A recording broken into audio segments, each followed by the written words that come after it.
gale force winds all day. Things blowing all over the place. It's ridiculous. It's kind of got that kind of, there's something mysterioso about, I'm done with it. the environment behaving in that kind of way, and you're tucked in your studio thinking about music. There's thunder and lightning. Just worrying about the tree falling. That's all I'm worried about. Let's hope the CN Tower doesn't fall. Let's hope that that's a long time. Gotta keep that together. Don't drop it. That's right. So for all those Canadians out there. All right. So, okay. So you were recently out of a jam session, and so we're thinking about what it means to have the courage to go out and play. I mean, learning the snare drum is easy compared to how do you teach someone how to. This is a Richard Martinez thing. It's not have, do, and then be.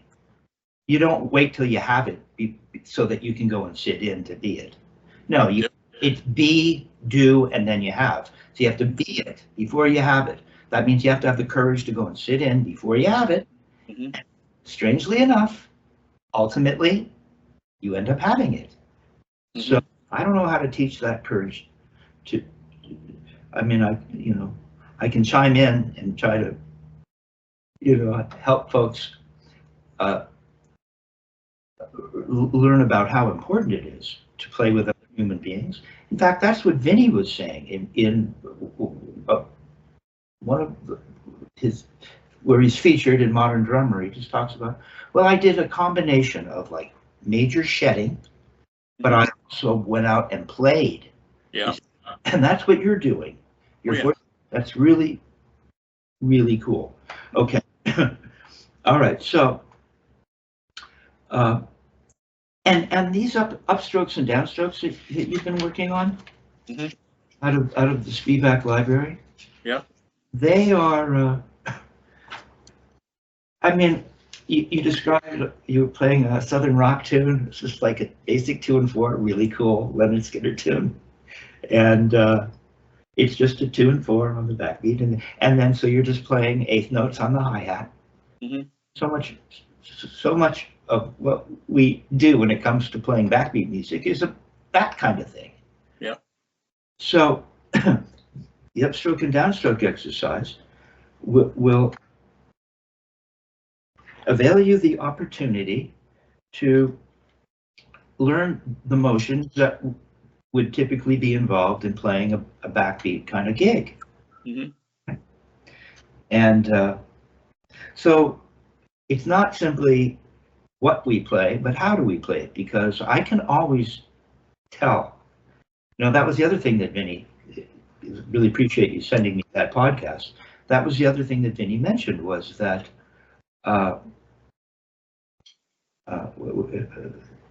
that back in the day, you could really distinguish between one drummer's playing and another's. You knew that was this drummer. There was no doubt. Where drummers had a particular personality. Mm-hmm.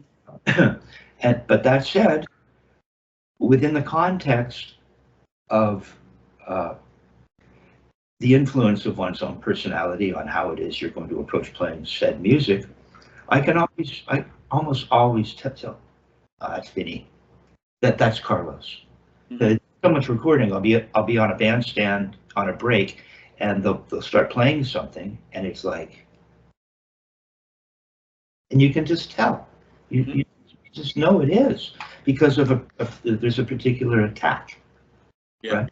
There's a great bass player here, Jerry Watts, who was friends with Richard Wilson. They used to swim together. He's a butterflyer, great, one of the Cats, great bass player. And we're at a gig, and he was explaining to the piano player, who's a great piano. He said, "Oh yeah, with Richard Wilson, his students, there's a certain thing. You can hear it, the way they play the hi-hat." It was really neat listening to this bass player talk about how he loved a certain thing in particular players playing who had stayed with Richard Wilson, right? So so this is an exercise that will get us in touch with this attack that I'm talking about.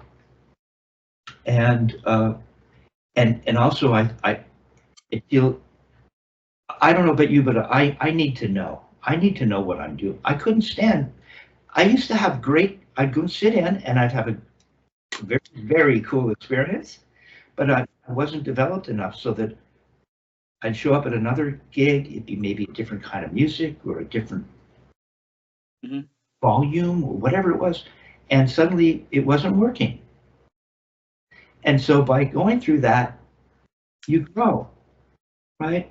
So by learning what we're doing, you become more consistent.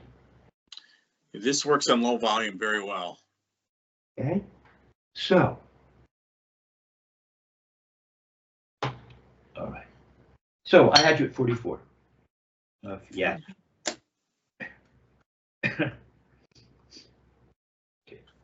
See, I take this stuff to the kit too, and I try it out. It is absolutely, it's totally different than how I used to play.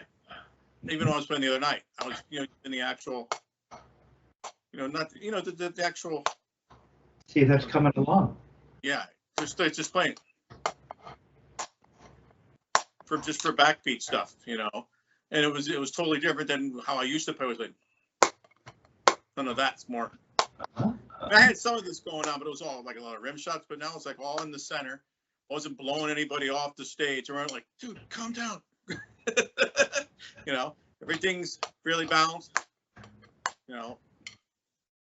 Do me a favor. Just move to your right, maybe 2 inches at most. So I want the again that much. Just a little more that much. Just a little tiny there. Yeah. Okay, and now I can see your gold sparkle Gretsch tom-tom. There it is. Takes the shot. Okay, so 44. So let me think about this, because I got to be able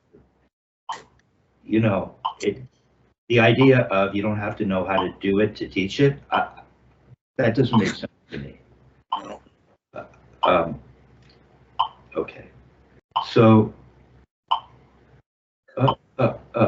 First, how'd you play the bass notes?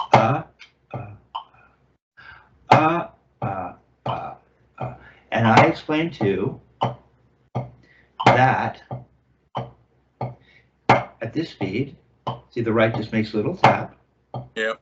And then you make an up motion, not an upstroke. Now, if we were to play the 16th note, now there is an upstroke. Up, down, up, down. That's what we're doing. We're getting that motion together. Because that Carlos talks about that as well in the Modern Drummer article featuring Richard Wilson, where he says, yeah, like a 5-stroke roll, that gets my hi-hat going. If I want to play time on a hi-hat, and it also gives me the backbeat, so I can play a real snappy backbeat. 5-stroke roll. So this stuff all that relates to ultimately how we're going to play the drums, because Dick would say this technique, as far as he was concerned, this was the technique that was best suited for drum set, because these motions, I think Chad Wackerman talks about that, I think, but these motions lead us. We can use these motions, right, to move around. We'd go to get to it when we go to a tom, and Buddy Rich talks about this. I was just reading an article. He goes, I don't need to lift the whole weight of my arm up to get around the kit. I'm real flexible. It's all in my wrist. He talks about that, right? So, okay, let's hear this thing. First, I'm going to call it an iteration. The first iteration of the upstroke downstroke at 44 as 8th notes. Go for it. Let's see what it looks like.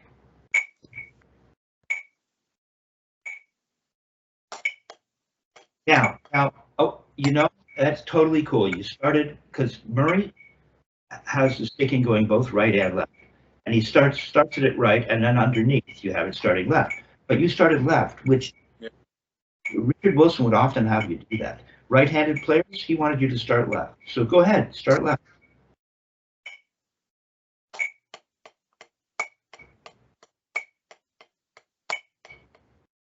Okay, but you're playing it as 16th notes. So go ahead and play it as 8th notes. Here's where the counting comes in. 1 and 2 and. 1 and 2 and 3 and 2 and 1 and 2 and 1 and 2 and 1 and 2 and 1 and 2 and 1 up and 2 and 2.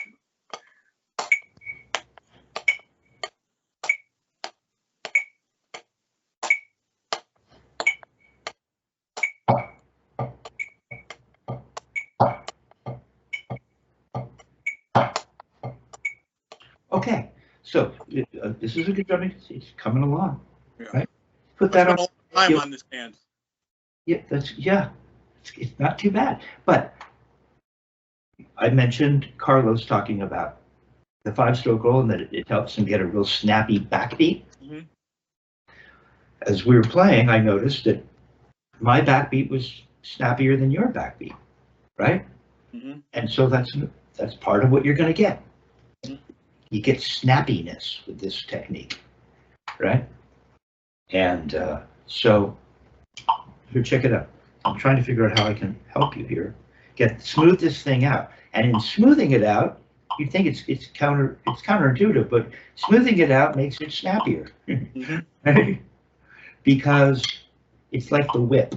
Now, using that metaphor can be dangerous because then guys start to try to whip stuff, and it's all wrong. But you're sending energy out to the beat in the most efficient way possible, Mm-hmm. right? So I think that's what's happening here.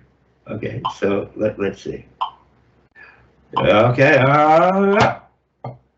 see how long I can wait? And I go up, down, up, down, up, down, up, down, up, down. See, I get a nice snappy backbeat. How am I doing that? Well, a big part of it is a proper grip. Mm-hmm. And that means that there's this 3-finger grip going on. So I can feel the stick moving through there. Now, Murray talks about the first finger and thumb and the placement of those fingers. He even refers to the thumb as the fingers, and then the middle finger underneath. And so that's happening, but there's an overall effect for this kind of thing. It just feels as though it's running through here. That's why I guess Carlos talked about it. It kind of feels like the fulcrum's in the middle, like that place that runs right in between the two. So this is where it can be confusing and more difficult to teach, perhaps, right? But we're playing by feel, but we're adding the influence of the human mind. So that's what I'm feeling. So I feel the stick, and there's a timing. It's a smooth throw. There's no glitch in the throw. There shouldn't be, right? So I'm trying to feel the stick roll. I'm not trying to feel it. I've become familiar with the fact that when I'm doing it correctly, that's what it feels like. Mm-hmm. Okay, so I want to feel the stick because I'm looking for certain signposts or guideposts, right? And so I know that if I have this grip, the stick, and we've got this cool chamber here. The stick's got to roll through there. It rolls through there. And so as I come up, now if I do it immediately, let's see. Maybe I'll just do it. See, you see how the stick is coming up? Mm-hmm. And Murray does that. And then you come up, but we've got to learn to turn our wrists and come up in a smooth fashion. And see, look at the stick. It's rolling through here. And because I'm only using a 3-finger grip, I'm not clamping down and spoiling this motion, this natural thing. Why it's good to watch that Spivack video, because he has Louis go all the way up, and then you can then you can cock again, and he's got the hands open, right, and he's based the whole thing just with the stick in the middle finger, flat of the thumb, ball of the thumb, first knuckle of the first joint of the first finger, right, and then what we start to feel. So it is some freedom, and we don't diminish or constipate that freedom by doing something with our back fingers, because now the stick can't move through here. So Dick would just have you keep the 4th and 5th relaxed and just off the stick. They could even maybe just touch, but they can't get in, they cannot interfere. Our focus is up here on the 3-finger grip. And when that is achieved, you start to feel the stick roll. You can even feel it roll through the guide. So I want you to try to feel that. I'm feeling, see if I can get that for you. I feel the stick rolling through here.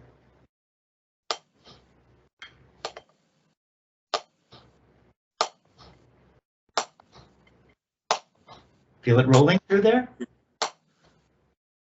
I use my left hand all the time because it's this the one that gives me the trouble with the other fingers. But and you see why you get, okay? You see why you can't let go of your first finger and thumb? Correct. How could it roll through there if you're not holding it there? That's all you got. See that? Yeah, hold it so it'll roll over your middle finger. And what's happened? Okay, we haven't even talked about the middle finger. Let's figure out what's going on with the middle finger. You know, these aren't Marie Spivack. You don't do it because some teacher tells you to do it. They have to prove to you why it makes sense. So let's see. Why would it make sense to talk about the middle finger and discover what it does? So what am I feeling in the middle finger? Well, if I feel the stick rolling through the first finger and thumb, meaning up in here somewhere, how could it roll through if the middle finger wasn't being moved? You gotta move it. Well, you don't move it. No, you don't. See, that's the secret. You don't move it. That it has nothing to do right now with doing anything with the middle finger. All I do is I hold the stick and I know that it'll run through that area. Yeah. Just do this with me. Copy my timing. See how far my stick swings back? Do you feel the butt end clunk on your palm every time you come down? I always use my left because the left is harder. The right one I can move freely. This is the maybe we'll see. But do you feel it? Do you feel it roll? Stay with me. Stay on the left for a second. Do you feel it? Do you feel it rolling through that thumb and first finger? It's rolling through and then hitting my palm. And what do you feel the middle finger being pushed open on the way up? It's kind of being bounced around a little bit, you know. Okay, well, let's talk about that, because I wouldn't use that description. This is why words can be confusing. It doesn't flow like my right hand. Well, there you go. Then let's talk about mine is kind of smooth too. I don't know how smooth yours, and I'm not doing it with my arm. It's just my wrist. So I get. There's some of that happening too, right? My right easy. This is all day long. Fine, Andy. Maybe. Let's see. Smooth as anything. Super smooth. Just floating. Not too bad. I don't want you pulling with your middle finger. There's no pull. It's just there. There's no pull. It's most of everything is in the wrist and in the two fingers almost. No, it can't be just in the two fingers. Well, it's resting on the middle finger in a sense, but it's moving through. For me, it feels like there's something going on right here in between all of this, and it's rolling through there. And look how smooth it is. Right in between these three fingers there, right there. You go? Yeah. It's yeah. Okay, so, all right, and that's what we're going for. So I don't feel the middle finger being, what did you call it? I don't feel it being around. It's not bouncing around, but it's there. Mine doesn't bounce around. Mine gets stretched open here, and then as I turn this way, without pulling on it, it just seems to go back, and then it gets stretched. It's like a little spring almost. Yeah, my right hand's fine with that. That looks good. Okay, so let's make a throw in the right and get the back fingers off. Good, you're coming to the phone, waiting for a minute. So, I always feel as though you want to pull away. We don't want to pull. I'm happy on the floor now. Well, it's better, but are you at the floor? You're not at the floor. There, you're at the floor. There, you're at the floor. Got so excited I moved up.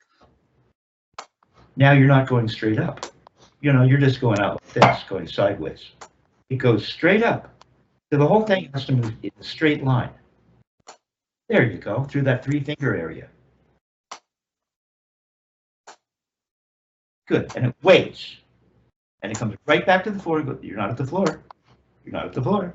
You can't lower it after. You either come to the floor or you don't. There, you're at the floor. Do it again. Straight up.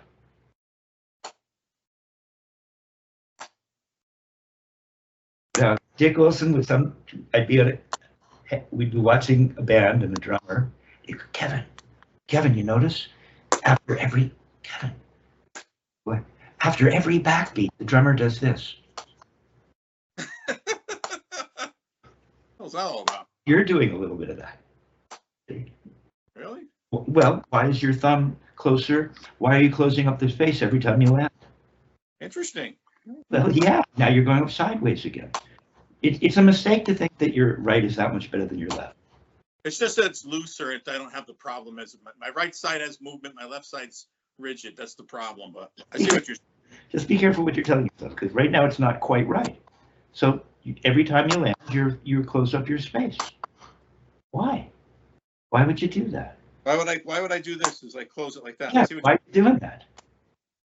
You're not feeling what you should be feeling. Not quite. See, because if I'm just doing this.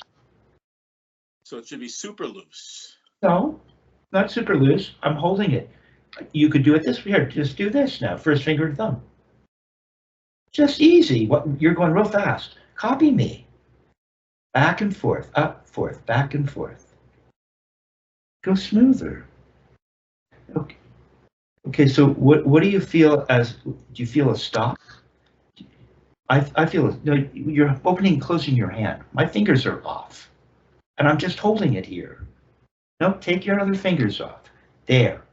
Now, just easy, just hold it up just like you did. Facing me, sorry, like that. Now just tip back a little bit. Easy. You fiddled with it a little, but you're feeling it right now. I can tell. What's that? Don't stay in that position. What are you feeling? Just the thumb and the index finger. But okay, that's enough. Maybe it's going back a bit more than normal. No, it should be going. That is normal. What you're feeling is, because you're only using the first finger and thumb, you're feeling the middle finger kind of having to play the part of the fulcrum and the guide. And so so you're not in touch with this stuff. This is cool, huh? So when I roll back, what stops the stick from going even further is the tip of the first finger. Correct.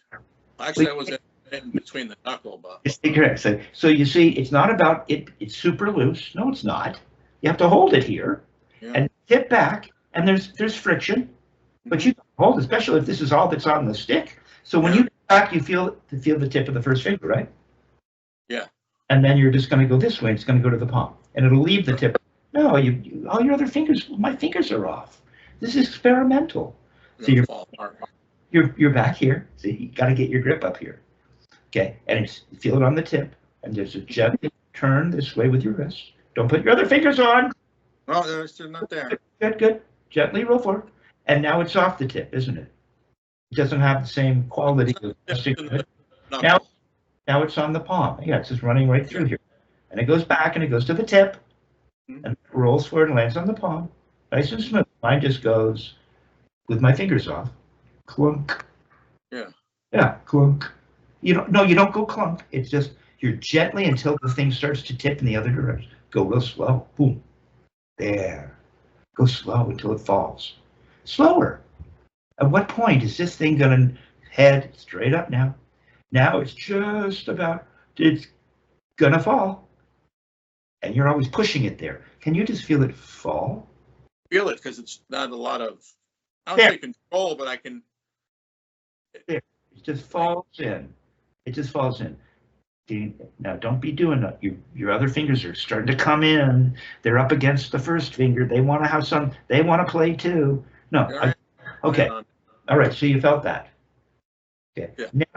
Now if I put my middle finger on and I duplicate what we just did and I go back smoothly, now I don't feel it land on the tip of the first finger in that way. It's now more support.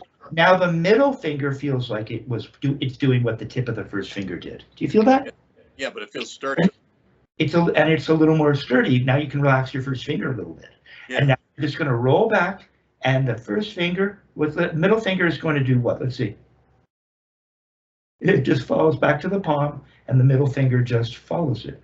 Kind of like the tip of the. It reminds me of the tip of the first finger as it heads in the other direction. Only now it's the middle finger, so the fulcrum's a little wider. Don't know. It's not this. It's not this. It's feeling this mechanism. At what point is it going to start to move on these? Oh, slowly. There it's coming on. Now put your middle finger on. Now feel that way. Slowly. Oh, yeah, start. See, it's rolling through there. You're not super loose. You're not super tight. You just gotta, but you gotta hold it. Yeah. Okay. So. Deciding how much pressure to put on, or to feel it. Transfer the grip between the index finger and middle finger.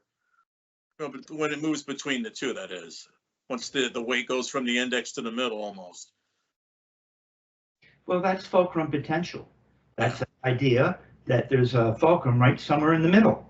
Because now it's on this side of said fulcrum, and now it's on the other side of the fulcrum. And that's the teeter-totter potential. But we're not using rebounds right now, so we don't really call that a fulcrum. We'd call that fulcrum potential. Okay. It's almost like weights. This is like a workout almost. It's like a slow workout. Well, I don't know about that. Maybe the fingers just have to support a little here. It's like nothing happening. It doesn't feel like a workout to me. Well, it's not in the sense of you're moving like a heavy weight, but you're not doing this movement. You're definitely, muscle memory. You're building something here. Yes, you are, and it's not a workout in that way. Mentally, but you're training your body to move in certain ways. And if I don't have ball, whatever things go, muscle, whatever. Sure, right. You've got it built up for it's like, hey, what's going on here? I can feel it. Good. Yeah, you are feeling it. Now, so so we were talking about the throw and your thumb. See, your thumb hasn't closed at all. You haven't closed the space at all. Because it's correct. Well, where's your thumb going to close? Now when you come down, just make a note on the drum. Why did you close your thumb? Why? Yeah, you did. Why? Yeah, you don't need to close it. Yeah, it's like you're doing it in the air. There just happens to be a drum in the way. Yeah, see? And now you're making a little throw and not closing it. Just a little bend at the beginning and going up and just turn your wrist like that. There you go. It's for free. Now go straight up. You had it. Because when you turn your wrist, it's real straight. Now you're going to use your arm and everything's going to go flying away. There it is. Keep that grip together. Flatten out the thumb. Just maintain a firm. That's interesting. Pressure across from the first finger and middle finger. And you don't do anything. And there's a little give at the end there. You're like, I'm gonna make it. I'm gonna stop everything right. I'm trying to keep it like, Give up a little bit of the control. Go up straight. Go up straight. Go up. You have to go up straight, and you got it. See, now it's starting to work. And notice you're coming to the floor. See how you're coming to the. Don't go up sideways. You're going up with your arm. There's no arm. It's the wrist. Now this is looser than I thought. Yeah. Now just go back to turning. Don't go fiddling. Just go back to turning your wrist without the motion. Let me show you something. You would have to just turn your wrist like you did, like you were up here, and you said, "Oh yeah, it goes back." I said, "Not just put that on the drum." And you went like that. Okay. Yeah, put it on the drum like you're playing in the air, but the drum's out. Don't make it. Okay, that was a beautiful throw, but don't throw. And stay down. Why are you coming up right now? Yeah, just turn your wrist without a throw. There, you see, it's like you did in the air. It goes back and forth a little. There. Now, you see how when you're done, you're right at the floor? Your arm is flat. The stick is an extension of your form. Now, all you have to do is make a little bend before you throw, and you'll be right back. Don't stop. You always want to go right up. You don't do it when you just do one note. Everything's nice and flat. Just do one note. You're bent forward now. Okay, now you're flattened out a little. Okay. If we make a throw, we come back to a flattened position. Like that's it. Now you're in a position to make a little tap. Make a little tap now. No, smaller. Just a little tap. And then we're going to make a throw. And then we're going to, don't go fiddling with your thumb. Don't need to do anything, but make this motion with this grip. And make a little tap. And a little tap. Well, now you're making it up. You see, but the up is easy now. But just make a little tap. You're not at the floor. You're losing the floor. Okay, now the other hand. And play eighth note. Oh, the other hand now. Oh, jeez. It's the same thing. Just with that grip, a little tiny turn, like you felt in the air. No, don't, no. Come on, stay with me. It's just a little wrist turn, so that if you did a big wrist turn, it would feel just like we did with it, the first finger only, and then the middle finger, and the way the stick kind of moves through there. And but now it's down. Now it's down here. Now it's down here. So it's tiny. And other things, perhaps. No. Look, it's just a little. Watch. It's just a little tap.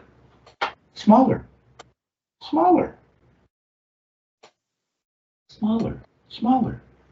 There it is. Yeah. See, if you were up here and you just did a little thing, it would just rock back. A little turn, it'd be tiny, wouldn't it? So now we're down here, and we're just putting that here. There. Now the other hand, like you've just been doing. Feel it roll through there. Now put your metronome on at 44. Okay. The whole time on up and down strokes. That's okay. Now go. That looks good. Now go ahead and play the exercise. Little throw on the right, starting right now. There you go. And a little tap. Your thumb and first finger are normal. It's just going to roll through. The taps are a little smaller. Remember how tiny? Like that. That's how high the right. Now your right's coming up more. Now your right came up a lot. I mean your left. No, it's small. The only time it comes up is when you throw. Go up straight. You're much more fast, much better. Little turn. Little. Smaller. Little. Throw. Little turn. Now we're playing quarter notes. That's cool. Smaller. Go straight up. Are you at the floor nice and flat? No, you gave a big turn. No, you lost your concentration. Has to be a little turn. Little. 2 inches at most. At most. Little turn. Little turns. Remember, we can play quiet with this technique. Yeah. Now you're going to throw. Little break of the wrist. You see you're nice and flat. Little turn. It just rolls through that 3-finger area. Turn a little higher to the ceiling so it rolls up through a little more. There! Keep doing it. Don't lose your little turns. Get it to come up as you turn. Don't be afraid of the big turn. That you got it, dude. Little turns and you got it. Nope, you lost your little turns. You have this right now. Little turn, small, too big. Too big. There you go. Little. Big up, big to the zip. Little. Up to the ceiling. Little. There you go. See how nice and relaxed you are? Your grip isn't all freaked out.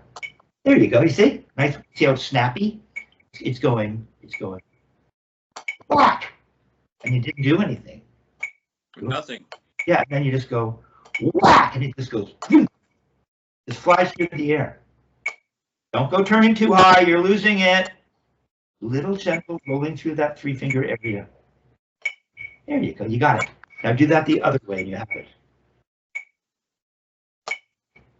Little. It's important. You can't blow that off. And you get the turn that is going to fly through the air through that 3-finger area. There you go. Little. Up to your, yes, straight up. Little. Let your mind wander. This is great concentration. It's straight up in the left. Little. The only time it comes up high is now. And all the other notes are tiny. That's one of the ways you can hear sometimes when you know it's one of the cats. Is there's a distinction between the little notes and the big notes. Yeah. Right? Some drummers are all big notes. But not wrong here. That's not what we're doing. There you go. No, you forgot the little. You pick up a little sideways. So much better. You forgot little. Straight up. There you go. Little. Here's the snap. Little. No snapping here, really. Little. Snap. There you go, man. It's difficult. That's it. You got it. It's only quarter note. See, that's what you want to do. There's no need to put this up to even eighth notes. I mean, Right? I'm not even eighth off the head. I'm not even eighth inch off that pad here. I'm doing that. Real close to the surface and flat.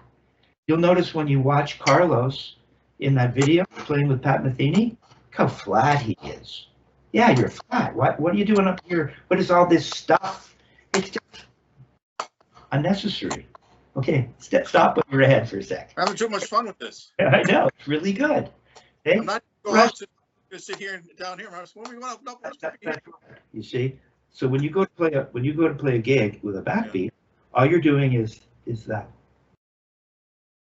That's all There's you're so doing. many guys who play too loud. I'm not saying loud is fine, but it's everything is in every note. You don't hear any. When you hear the good players, you hear the band comes down low and everybody can hear each other and they can actually almost talk on stage. But then once the amateurs get up, I shouldn't say that, but whoa, and then he complains about the drummers. I was never that guy, so I don't have to worry about that. I had to learn to get loud. It's like, dude, you got to play a little louder. I'm like, all right, whatever. Well, you see, and ultimately want total control, Yeah. So because this technique is about speed and dynamics. Yeah. And by speed, I don't mean just fast. Mm-hmm. Talking about the other side. Okay, because some guys can't play slow. They have certain speeds that they can manage, and nothing else seems to really feel good. Okay, that's a matter of control. Okay, now let's take, I know you like triplets, so we spent a lot of time now, but we had to. Yeah. Okay, we're cutting to the heart of the matter, right? This is the essence of what I believe this technique is about. Okay, now I also had you at 44. Now we're looking at the 6/8. You couldn't really get the 6/8 together. We had to break it down hand to hand. Let's see where we are this week. We might have to duplicate what we just did with the 4/4 exercise. The only difference is none of this stuff that you're feeling now is going to change. This thing I showed you. Yeah. That seemed to help you. And just where you feel the stick go from one side to the other. Smooth. We're not forcing anything. We're getting to feeling the balance of the stick or the imbalance of this. It's imbalanced. It's perfectly balanced. Yeah. And now it's imbalanced again. Okay. Of course we would feel some of that. All right. Now we're in 6/8. So what speed could we do here? See, that might be too. Let me think. What's that? No. Triplets? Oh yeah, we should just do it like this. It's going to be just what we did. So you're going to have a 1, quiet, quiet. There's your snap, your Carlos snap. Oh, we're alternating. Okay. We're playing the 6/8 now. Do you have it in front of you? See? Here's where it would. You need to look at it. You need to have it in front of you. I don't mind waiting. I can find the page. Oh wait. It's a beginning of the story. I just talked. Where is it? See. Now there would be an upstroke.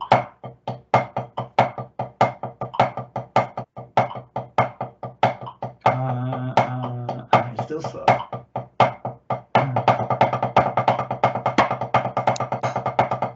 Okay, and eventually, see, it gets to here.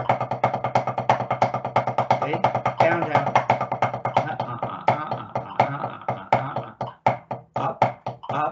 Up. It's almost like I'm throwing. I was doing that. I didn't know we had a page of that. Almost like I'm throwing. Yeah.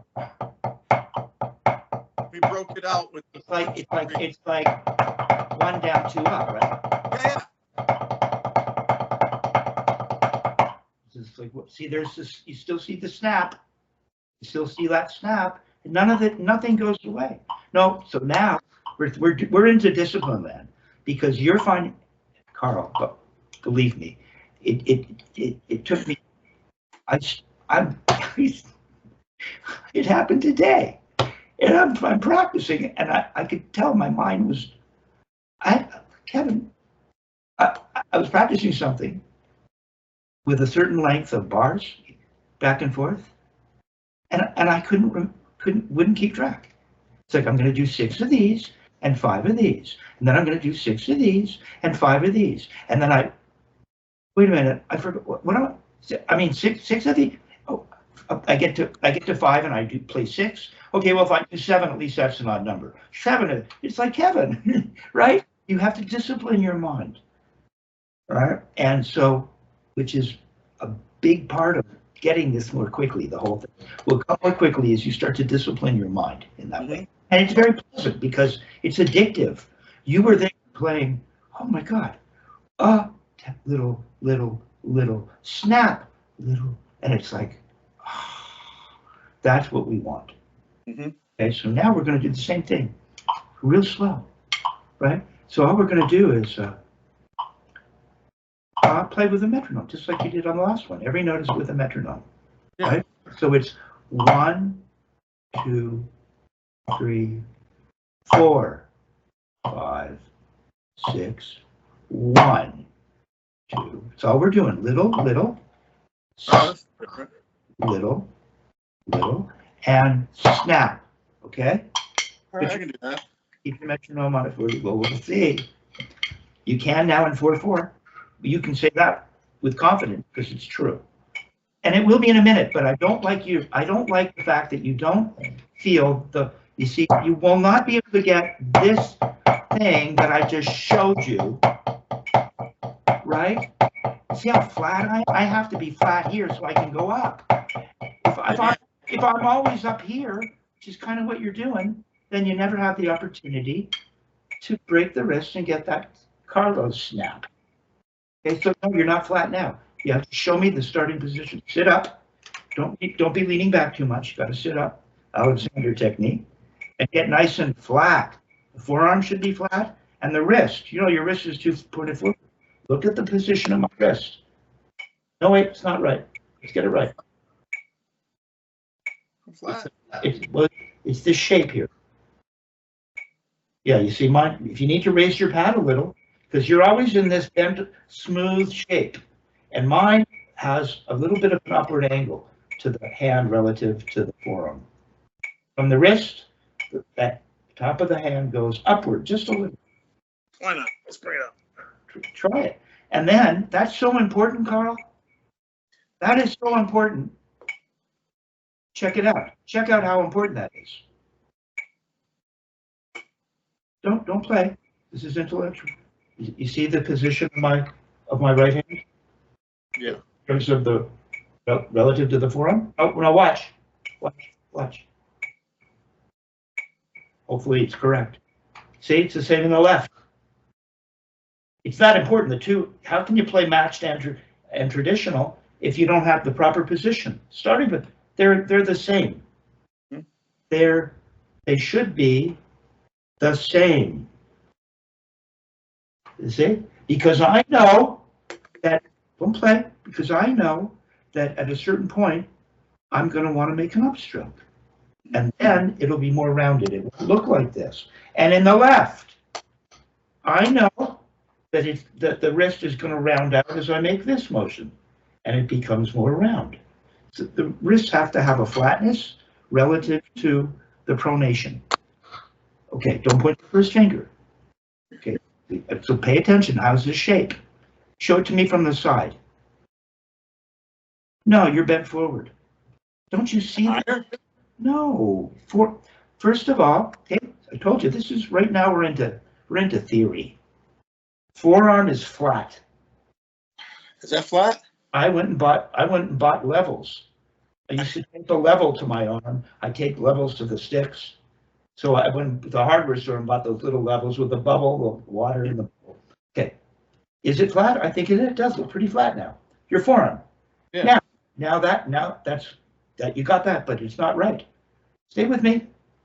Turn back to the side. That's the right profile. Okay, now watch. Okay. My forearm is flat. Okay. Forearm's flat, like yours. And here's what your wrist looks like. My wrist does this. Your wrist does this. Yeah, it's a little more, but no, don't pull your forearm up. Keep your forearm flat. Forearm is completely parallel to the floor. Get it down just a little flatter in there. Yeah, there it is. Now get the wrist a little more up. There you go. That's what it looks like. Now you might think you turned your stick up, not me. I mean, I guess I can move my wrist and do all kinds of things. I can get the stick to go up with it all. The gig is you need this position, like that. Yeah, that's it, dude. Now you're flat. Now, okay, yeah. Okay, maybe your snare drum's a little too low. Now, right? Oh, you're sitting a little high, but now you're in the correct. And look, your stick is an extension of your forearm. Yeah, pointing down. Come on, get that position. Yeah. Why don't you raise your pad a little or lower your seat? I like to sit real low. And that'll come on. Can you raise your pad? I think this is about as high as this thing is going to go. Let's check it out. Will your stool swivel down at all? I got an idea. Can you give me a second? I can see your mind at work. Mind is at work. Well, I didn't want to turn this into a. I'm sorry, but it's going to be real quick. Hang on. Turn this into a Mahler's symphony. I got a good idea. But that is a beautiful Gretsch kit. It is cool. I like this. Yeah. My very first drum set was a kind of chunky white roll kit. Big fan of the Pearl as a kid, you know, that'll capture your imagination. There you go, okay. Now Dick would keep his pad. That's pretty high. Yeah, that's a little too high. So just a little too high. Bring it down. Yeah, bring it down a little. You're just gonna have to fiddle with that because this is new to you. And I have to show you, it's not gonna be right. You can't be playing like this. Yeah, this technique required. So you're still doing it. Even when come on, get that forearm down and get the angle of the wrist. I sometimes talk about it. It's not the shape of a Volkswagen. A Volkswagen would look like this, right? Go down some more. You see me? A Volkswagen would look like this, right? See the shape of a Volkswagen Bug? Yeah, I see what you're saying. Take the sticks out of your hand. See the shape of a Volkswagen Bug? Make a fist. I don't care. Yes. No, come on. Stay flat with your forearm. You got everything has a position. There you go. See, there's a Volkswagen Bug. Now make it a Carnegie. Flat. You know the Carnegie flat. No, don't have to open your fingers. Just bend the wrist a little forward. A little more, a little more. Keep your forearm flat. A little more, little more. Rest. There, there. See, it looks like a Carmen Gia now. Okay? That's the shape it should be. I come back over here. And That's what it looks like. That's where you see your pad still is. It's probably pretty good right now. Okay? Somewhere in there.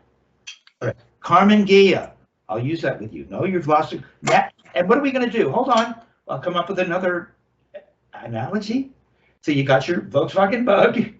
You've got your Carmen Gia, and you want to be the Jaguar, cutting through, right? It's real fast. That's why they do that. So the wind can, so it cuts through, and the wind moves over it effortlessly. Aerodynamics. Okay. So we don't have total aerodynamics. We're not a Jaguar. We're a Carmen Gia. Even though I do love the Jag. Okay. Here we see. That's half your battle. If you don't have that, we'll just feel so high. Okay, well that's what it is. Now watch. Now I want you.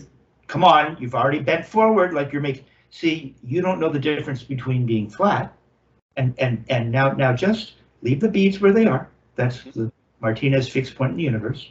Now just go into what would that be? You've bent forward. No, you pulled the bead up. There, you see, now you have the hump. What are we going to call that? And then, no, you didn't come back and flatten everything out to the Carmen Gia. Are you like? And you just want to go up because the no, you're not in Carmen. You didn't once come back. It seems super high. I see what you're saying. Like, just get the front. No, just get your starting position. It's not right. It's too starting position. Come on, it doesn't look like a Carmen Gia. It looks more like a Jag. Now, you don't lift your forearm to get it. You keep your forearm down, and you bring your wrist up a little. Create a shape. There's the shape. Okay. Now, if you just touch the stick in the right to the surface, just touch it. Now you're in the right position. You've gone up. Now you don't have to come up anymore. You know, we could go so small. See, you don't have the potential of making this micro. You've just made it up. Now you could just turn and make a tiny little throw from there. Can you? No. No. No. No. Maybe this. Wait, no. This I'm missing something here. No, I got to give this to you. See, you had it. You were actually. Is it too high or no? Is it just me? Sorry, it's fine. Just let me show you. Like, how will I actually play on this line? Stay with me for a sec. When you're on a kit, and you can do whatever the heck you want. It doesn't matter. For right now. I'd rather play this way, the right way. You know. Okay. Well, see the card. Can you see my hand? I see your hand. It's like that. No, it's just no. I'm down at the floor, almost right down at the floor, and I need you to be. And I have the shape of a Carmen Gia. See how the wrist is. See how the arm is flat. And then this goes up a little, but the stick stays flat. Look, the stick is just here. Oh, okay. Yeah, the stick is flat. My forearm is flat, and the hand goes up a tiny bit. Yeah, but now your stick isn't flat right over the surface. How do you get that? Why are you doing this with your first finger? Put it in the middle finger. Just no, come on, get the wrist down. Right, flatten it out. Get the stick over the surface. There, that looks more like a Carmen Gia. Okay. Now put your grip together. Put your first finger and thumb on. Okay. We're somewhere in here now. Okay. Now I asked you. I said just touch. I'm just going to touch. See, now you're not a Carmen Gia anymore. Now you're the Jaguar. Yeah. It came up a little. But yeah, that's how you start. That's your starting position always. Now you can't go up. Now you've properly gone up. Now to come down, I can just lift that stick up and go back to Carmen Gia. Lift it up. Doesn't the forearm leverage down and become there? You're the Carmen Gia again. Don't get the stick flat. Don't not too high. Right there. Now touch the surface. You can do both hands. Really good right now. You're the Jaguar. Now lift up and feel the forearm leverage down. It's going to come down, and you're the Carmen Gia. Now you're going to go into the Jaguar. arm went up a tiny bit, didn't it? Yeah. But tiny. I'm telling you, it's tiny stuff. Mhm. Because it's all wrist. There's no arm. The wrist just made the arm go up. Yeah, stay there. You're in the Jaguar. Now lift the stick up and come back to Carmen Gia. And the forearm, what did the forearm do? Went up. No, it went down. Forearm went up and my stick went up a little bit. Well, the stick was on the surface and now it's back to the floor. Mhm. Now touch the surface and become the Jaguar. Okay. Now the forearm went up a tiny bit. Watch me. Watch my forearm. Went up a little. Okay, now you're going to lift the stick back to ½ inch above the surface, and the forearm is going to come down and countervail, and I go back to the Carmen Gia. There. See, it's that tiny. You'll never feel that if you don't have the Carmen Gia position to start with. Now, there you go. Now, when you make a throw, you could just go ahead and just touch the surface. Don't just bend forward smoothly and form the Jaguar. Beautiful. Now just bring the bead up, I don't know, 2 inches and make a tiny little strike. No, see, your forearm didn't come back. See, it's going to do what you just did before where you touched and then you lifted it up. No, touch, touch, touch. Wrist went up, forearm went up. Now lift it up and feel the forearm didn't come down. Your forearm didn't come down, you're up closer. Like that. See how the forearm came down? Mm-hmm. Huh? Now this time don't touch, just make a little bend. Just keep your bead right there. No, keep the bead right there. And just bend and form a Jaguar. There you go. Now this time just come back to the floor. Don't touch, just come back. Forearm's going to countervail. Keep it there, keep the bead in one place. Bead stays in one place. Do that. There. Come on, don't lift the bead up on the way down. The forearm comes, keep the bead right there. Don't let the bead touch when you go up. Keep it here. Don't point your first finger, you gotta hold on. Remember, it's gonna fly through here in a minute. Yep, your Jaguar, come on, get down to Carmen Gia. Keep the bead in one place. That's right, go on up, keep the bead there. Forearm went up, but you didn't lift it up. Now come down, keep the bead right there, let the forearm go. There, now you're feeling it. Don't do that with your first finger, hold on to it. Hold on to it. Do just what you did and you got it. There, you went up. Keep the bead in one place. Come down. There. Up, down, smooth. Up, down, up, down. And when you come down and the forearm gets leveraged down just like you're feeling, this time you're just going to lift the bead up an inch and make a little strike. Up. Now go up. Forearm has to come down. There. Up, down, up, down, up. See? There you go. You got it. Hey, that's what you're not doing. I'm hitting like the bead of the stick. It's not hitting the tip. I don't care right now. Okay. No, Red, you got the motion now.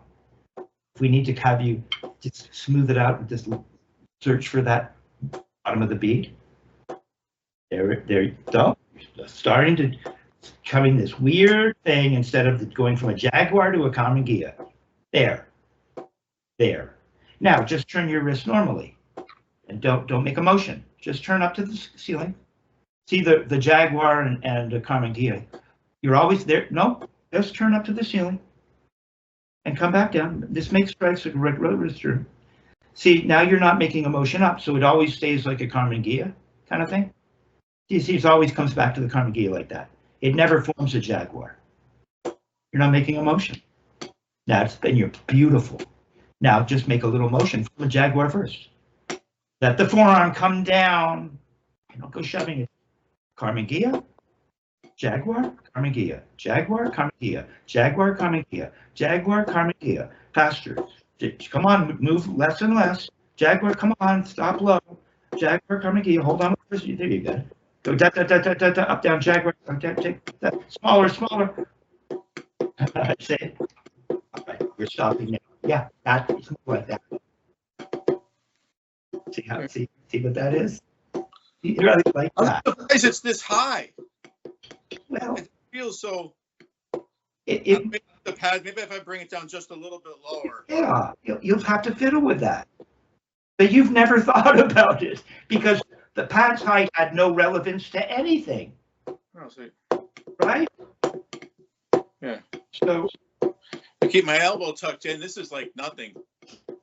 I told you, the arm is not doing it. The arm.